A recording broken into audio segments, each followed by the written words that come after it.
राष्ट्रीय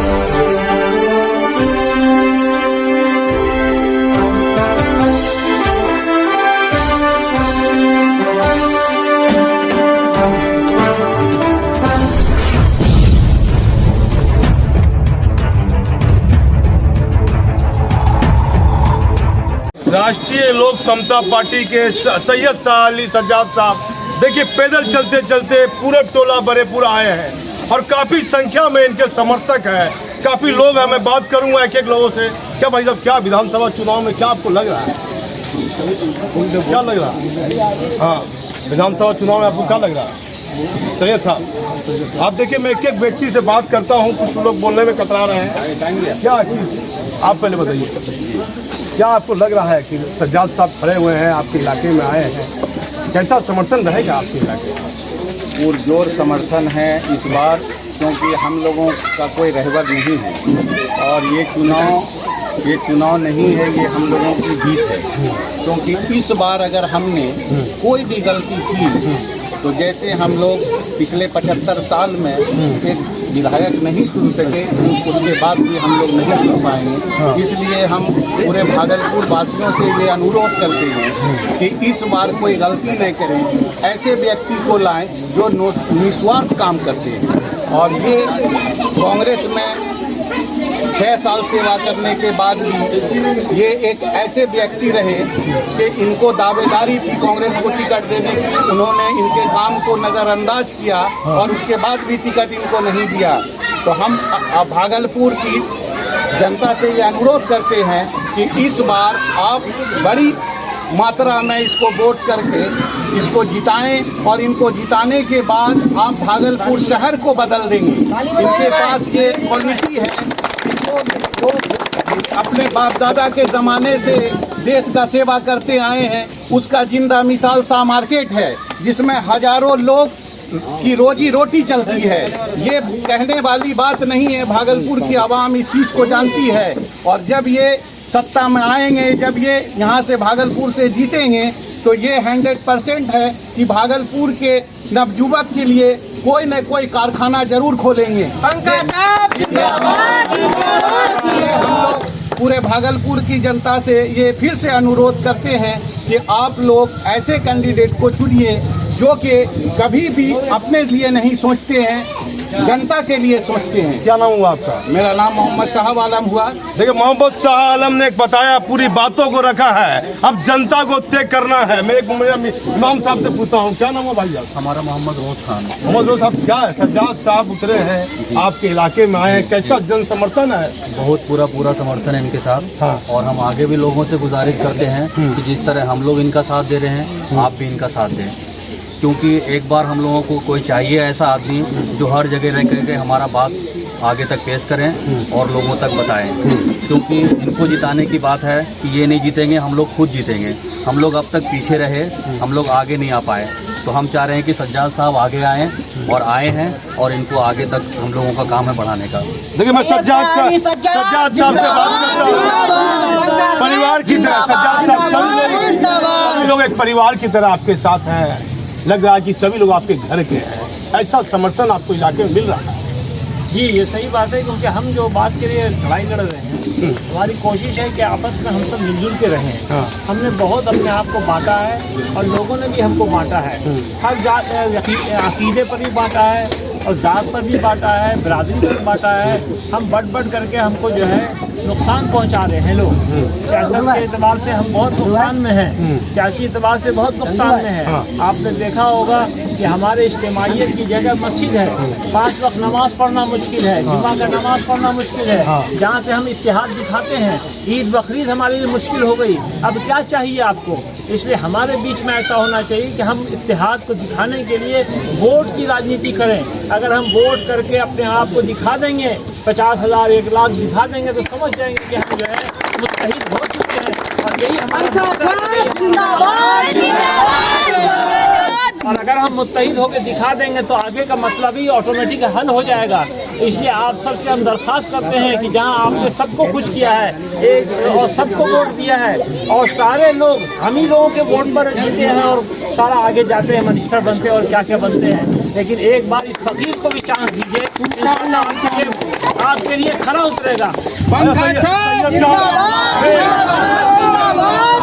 मैं सैयद साहब से एक सवाल करता हूँ। सभी लोग के पास ढेर संपत्ति है, सब लोग ने बड़ी बड़ी संपत्ति आपकी अर्जित की है। ये सैयद साहब ने आप इलाके में 2 कट्ठा जमीन नहीं ली शाह मार्केट। भाई देखिए, हमने अपना कार्यक्रम जो रखा है लोगों को फायदा पहुंचाने के रखा है। हमने इतना बड़ा मार्केट, हमने छोटी छोटी दुकानों को तरजीह दिया है, बड़ी दुकानें कम बनाई है, शोरूम कम बनाया है, क्योंकि उसमें ज़्यादा लोग एडजस्ट कर सके और थोड़े थोड़े में एडजस्ट करने के लिए।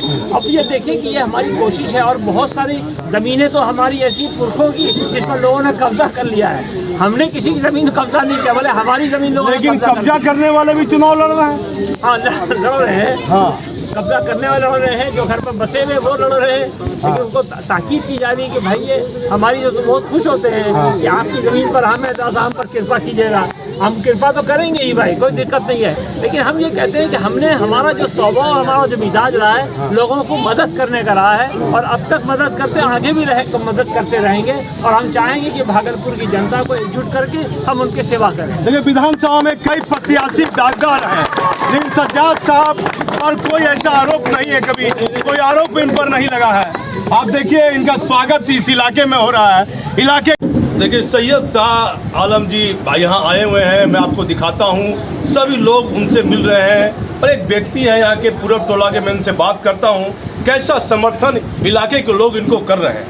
क्या नाम हुआ आपका? अब्दुल सत्तार। अब्दुल सत्तार, सैयद साहब को आप वोट क्यों कीजिएगा, क्या कारण है? क्योंकि इतना ईमानदार हमारी नज़र में और कोई नज़र नहीं आता। जितने भी प्रत्याशी हैं उनमें से ये बेहतर हमको नज़र आ रहा है। क्या आपको लगता है कि इलाके का कितना वोट इनको पड़ेगा? हम लोग इनको जब से पैदा हुए तब से हम इनकी फैमिली को जानते हैं। हाँ, कहीं बिल्कुल साफ सुथरा। मतलब आप ही बताइए। इस इलाके से बड़ेपुरा से खासकर काफ़ी पड़ेगा इंशाल्लाह। जहाँ तक होगा वहाँ तक यहाँ के लोग साथ दे रहे हैं। हाँ, क्या इस व्यक्ति ने कभी किसी की आत्मा को दुखाया, किसी को दर्द दिया? मेरी नज़र में तो नहीं है। नहीं। अब देखिए, मैं आपको बताता हूँ कि पूरब टोला के व्यक्ति से मैं मिला हूँ। मैंने इनसे पूछा कि आपको सैयद साहब ने कभी कोई दर्द दिया है, कोई तकलीफ दी है? तो इन्होंने कहा कि नहीं, मैं काफ़ी दिनों से जान रहा हूँ, कोई दर्द और कोई तकलीफ नहीं दिया है। मैं आपको बताता हूँ कि देखिए, सैयद शाह साहब का स्वागत लोग कर रहे हैं, आप देख लीजिए। मैं आपको दिखाता हूँ, काफ़ी लोग इलाके के हैं, इनका स्वागत कर रहे हैं। आप के पूरब टोला के सभी लोग इनके स्वागत में लगे हुए हैं और समर्थन में भी लगे हुए हैं। क्या आपको लगता है कि ऐसे व्यक्ति को कितने वोटों से जीतना चाहिए? काफ़ी वोटों से जीतना चाहिए। क्या नाम हुआ पूरा आपका? अब्दुल सत्तार। देखिए, अब्दुल सत्तार इनका नाम था। मैं और लोगों से बात करता हूँ। आप अच्छी तरह से समझें कि इस मुल्क के हालात कैसे हैं और इस मुल्क में जो सियासी निज़ाम है उसके निशाने पर हम ही आप हैं और कोई नहीं है। ये सारे दुनिया का यही हाल है और इसकी हिफाजत और इससे लड़ने की ताकत इज्तिमाइयत से ही पैदा हो सकती है। अगर हम इज्तिमाइयत अपना साबित नहीं करेंगे तो हम इसी तरह बिखरते बिखरते रेजा रेजा हो जाएंगे और कोई पूछने वाला नहीं होगा। इसलिए हमें इस बात की कोशिश करना है कि हम इत्तेहाद को दिखाएं। इत्तेहाद किसको कहते हैं? हालांकि हमें मस्जिद के 5 वक्त नमाज पढ़ने को इत्तेहाद है, इत्तेहाद का सबूत देते हैं। जुमा हमारे इत्तेहाद का सबूत है। ईद की नमाज, बकरीद की नमाज इत्तेहाद का सबूत है कि सारा महल्ला इलाका सब मुज्तमा है और एक इमाम के आगे सिजदा कर रहे हैं। एक इमाम के जरिए से वो जो है रुकू सिजदा कर रहा है। उसी तरह अब हमारे लिए देखें, आपकी मस्जिदें तक बंद हो गई, ईद की नमाज पढ़ना भी मुश्किल हो गया। तब हमारे लिए इत्तेहाद दिखाने का क्या रास्ता है? ये इलेक्शन है। सियासी एतबार से अगर आपने मुत्तहिद होकर के एक तरफ होकर के वोट किया, यानी एक तरफ होकर के आपने ये साबित किया कि हम सब एक हैं, ना हमारे जात में कोई फर्क है, ना हमारे जो है गरीब अमीर में कोई फर्क है। यहाँ यह है कि सब खड़े हो गए महमूद अयाज, ना बंदा रहा कोई, ना बंदा नवाज। नमाज में आप देखेंगे कि सब खड़े हो जाते हैं, एक साथ हो जाते हैं। इस बात की ताज्जुब लगता है कि ऐसे तो हम नमाज में और ईद में और रमजान में एक बार चांद देखा सब लोग रोजा रखने लगे। वहाँ इत्तेहाद है, लेकिन इलेक्शन के टाइम में हम सब बिखर जाते हैं, कोई किसी पार्टी में, कोई किसी पार्टी में। अरे भाई जब बिखर जाइएगा तो ताकत आपकी खत्म हो गई, आपका वैल्यू और वजन खत्म हो गया। अगर आप एक होकर के किसी को देंगे, एक होकर के अगर आपने ये साबित कर दिया कि हम 25,000 50,000 एक साथ हैं, तो कोई आपकी तरफ आंख उठाकर नहीं देख सकता। आप याद रखिए, और आपकी खुशामद करेगा, आपके आगे आगे हाथ पैर जोड़ेगा, लेकिन वो उसको मालूम है, वो ये समझता है कि ये बिखर जाएगी कौम, ये कोई ना कोई इसको खरीद लेगा। हम ईमान वाले बेचा नहीं करते अपने ईमान, हम बिकते नहीं, हम बिकने वाली चीज़ नहीं है। बिकने वाली चीज़ चंद लोग होते हैं, उससे सारा लोग बदनाम होता है।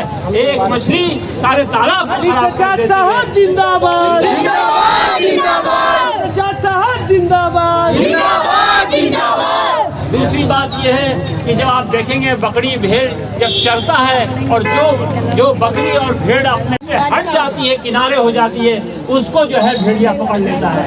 इसी तरह आप इज्तिमाइयत रहेंगे तो आपको कोई नुकसान नहीं पहुंचा सकता है। बड़े बड़े जंगली जानवर जो होते हैं जंगल में, उसको शेर कैसे पकड़ता है? बड़े बड़े भैंसे को शेर पर 2-2 कुंटल 5-5 कुंटल का जानवर होता है, भारी भरकम, लेकिन उसके अंदर उसको पहले अपने भीड़ से अलग करता है और फिर उसको खाता है सब मिलके। तो इसी तरह हम, आप याद रखिए, हमें टुकड़े में बांटा जा रहा है, और अगर हम इसी तरह बढ़ते रहेंगे तो फिर हमें नुकसान पहुँचाएगा। ये जो सियासी शऊर रखने वाले हैं और दिमाग चलाने वाले हैं, ये हमें नुकसान पहुँचाएंगे। इसलिए हमें उसका जवाब अपने वोट से देना है। हम उम्मीद करते हैं कि आप सबका वोट पंखे छाप में जाएगा, 40 सज्जाद में जाएगा। बहुत बहुत शुक्रिया।